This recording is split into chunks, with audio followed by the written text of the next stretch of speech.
Okay, so today we are going to make a sort of Polish deal.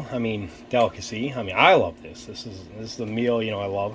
So we're gonna do stuffed cabbage today, or called Golombki, however you would like to pronounce it. I call it Golombki because I don't know. I'm Polish, I call it that. So I'm starting my whole meal out with 2 pounds of hamburger. This is 85/15. Then what I do is I'm gonna throw some onion in there. Okay, 1 diced onion. Oh, got some skin. I don't really want that like that. And then what I do, since my wife is Filipino, I raid the rice cooker for some cooked rice. So we toss in some cooked rice if it comes out of there. Some of it's still in there. So we're gonna get some, let's add some rice into it. We're gonna add a little garlic, and this is basic. This is your basics. And I'll throw in 1 spoon of minced garlic, and then I'm just gonna mix it up. Throw one in there. I'll throw an egg in here to hold everything together.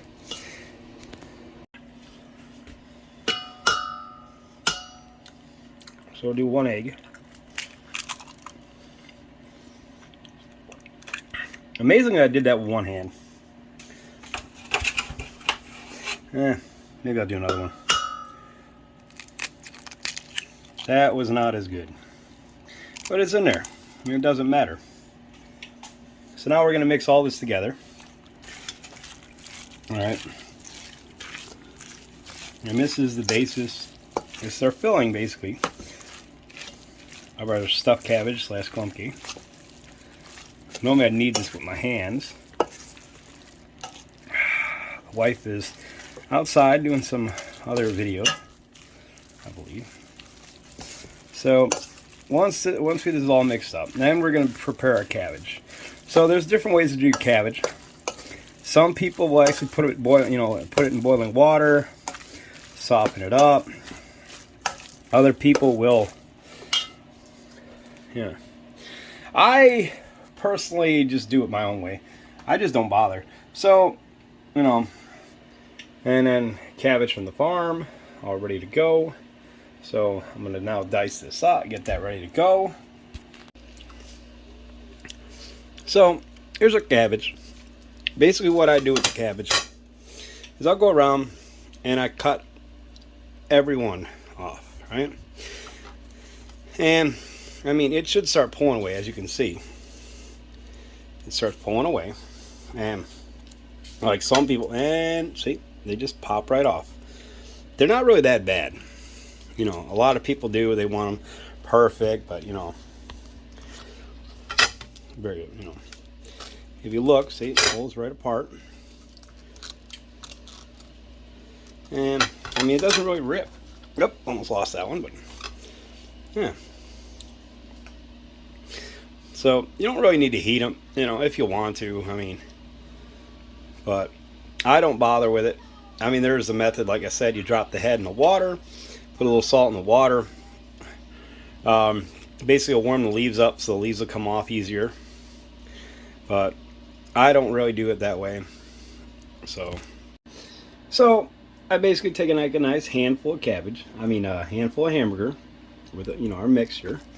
I drop it right on the leaf, on the harder part. I know some people cut this off. I'll do a fold that way. I'll fold it this way, and then we'll do a fold like this. We tuck it under, and it's just going to rest in there. It pops apart, but it'll all come together once I get everything good. But that's about all you need to do. Some people will put a cut in there. It'll make it fold a little better. And then we're just going to finish it off. So everything's all nicely stuffed out, wrapped up. Didn't boil my cabbage. Some people, you can use any kind of pot. This is normally the pot we like to use. Just simple. Oh, there's all kinds of sauce. Some people even put like a tomato soup on there. So what we are going to use is, we're actually going to, these are tomatoes that we just canned. All right, they're whole tomatoes. We just blanch them, stuff them in a jar. There's a video about how we do this. I think there's a short about it. Not really sure. So we just pour this normally on top. And then we'll put a little... Because to me, one of the best parts of the whole thing is actually having the tomato. You know, when you eat your cabbage and all that, just having that tomato.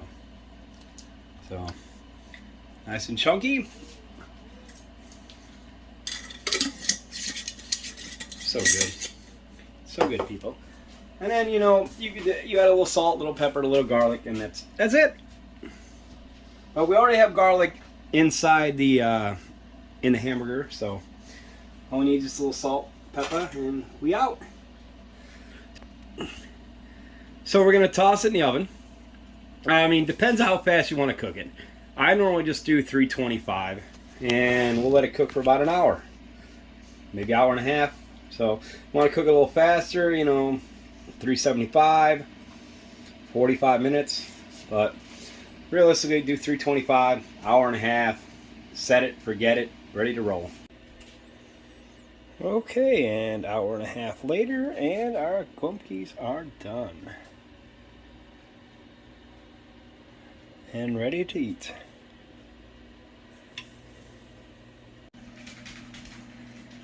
And that's it. Golombkis are done. And it's time to eat. So, just a simple, old school Polish meal. So, enjoy.